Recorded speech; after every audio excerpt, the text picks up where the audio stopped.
ಸ್ನೇಹಿತರೆ, ಕೋಡಿಮಠದ ಶಿವಾನಂದ ಶಿವಯೋಗಿ ರಾಜೇಂದ್ರ ಸ್ವಾಮಿಗಳು ಈಗ ಕರ್ನಾಟಕ ರಾಜ್ಯ ಮುಖ್ಯಮಂತ್ರಿ ಬದಲಾವಣೆಯ ಬಗ್ಗೆ ಸ್ಫೋಟಕವಾದ ಭವಿಷ್ಯವನ್ನು ನುಡಿದಿದ್ದಾರೆ.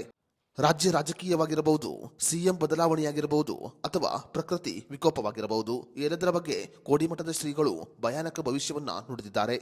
ಹಾಗಾದ್ರೆ ಸಿಎಂ ಬದಲಾವಣೆಯ ಬಗ್ಗೆ ಕೋಡಿಮಠದ ಶ್ರೀಗಳು ನುಡಿದ ಭವಿಷ್ಯ ಏನು ಅನ್ನೋದರ ಬಗ್ಗೆ ಸಂಪೂರ್ಣ ಮಾಹಿತಿಯನ್ನ ಈ ವಿಡಿಯೋದಲ್ಲಿ ನಾವು ನಿಮಗೆ ತಿಳಿಸಿಕೊಡ್ತೀವಿ.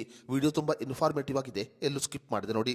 ಸ್ನೇಹಿತರೆ, ಪ್ರಕೃತಿ ವಿಕೋಪದ ಬಗ್ಗೆ ಮಾತನಾಡಿದ ಕೋಡಿಮಠದ ಶ್ರೀಗಳು ಡಿಸೆಂಬರ್ ತಿಂಗಳ ನಂತರ ಸಾವು ನೋವುಗಳ ಸಂಖ್ಯೆ ಹೆಚ್ಚಾಗುತ್ತೆ ಅಂತ ಹೇಳಿದ್ದಾರೆ. ಯುಗಾದಿ ಕಳೆದ ನಂತರ ಸಾವು ನೋವುಗಳ ಸಂಖ್ಯೆ ಹೆಚ್ಚಾಗಲಿದ್ದು ಇದು ಜನರಲ್ಲಿ ಇನ್ನಷ್ಟು ಆತಂಕವನ್ನ ಉಂಟು ಮಾಡಲಿದೆ ಅಂತ ಕೋಡಿಮಠದ ಶ್ರೀಗಳು ಹಾವೇರಿಯಲ್ಲಿ ಭವಿಷ್ಯವನ್ನು ನುಡಿದಿದ್ದಾರೆ. ಇನ್ನು ರಾಜ್ಯ ರಾಜಕೀಯದ ಬಗ್ಗೆ ಭವಿಷ್ಯವನ್ನು ನುಡಿದ ಕೋಡಿಮಠದ ಶ್ರೀಗಳು ಬಜೆಟ್ ಆಗುವ ತನಕ ಸಿಎಂ ಬದಲಾವಣೆ ಆಗುವುದಿಲ್ಲ ಅಂತ ಹೇಳಿದ್ದಾರೆ. ಮುಂದಿನ ಬಜೆಟ್ ವರೆಗೆ ಮುಖ್ಯಮಂತ್ರಿ ಸಿದ್ದರಾಮಯ್ಯ ಅವರೇ ಸಿಎಂ ಆಗಿ ಇರುತ್ತಾರೆ. ಬಜೆಟ್ ಬಳಿಕ ಅವರಾಗಿಯೇ ಕುರ್ಚಿಯನ್ನ ಬಿಟ್ಟುಕೊಟ್ಟರೆ ಬೇರೆಯವರಿಗೆ ಸಿಎಂ ಆಗುವ ಯೋಗವಿದೆ ಅಂತ ಕೋಡಿಮಠದ ಶ್ರೀಗಳು ಭವಿಷ್ಯವನ್ನ ನುಡಿದಿದ್ದಾರೆ.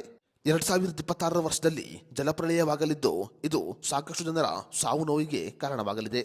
2026 ವರ್ಷ ಮನುಕುಲಕ್ಕೆ ಕಂಟಕವಾದ ವರ್ಷವಾಗಿದೆ ಅನ್ನುವುದು ಕೋಡಿಮಠದ ಶ್ರೀಗಳ ಅಭಿಪ್ರಾಯವಾಗಿದೆ. ಸ್ನೇಹಿತರೆ, ಕೋಡಿಮಠದ ಶ್ರೀಗಳ ಈ ಭವಿಷ್ಯದ ಬಗ್ಗೆ ನಿಮ್ಮ ಅನಿಸಿಕೆ ಅಭಿಪ್ರಾಯವನ್ನು ನಮಗೆ ಕಮೆಂಟ್ ಬಾಕ್ಸ್ನಲ್ಲಿ ತಿಳಿಸಿ.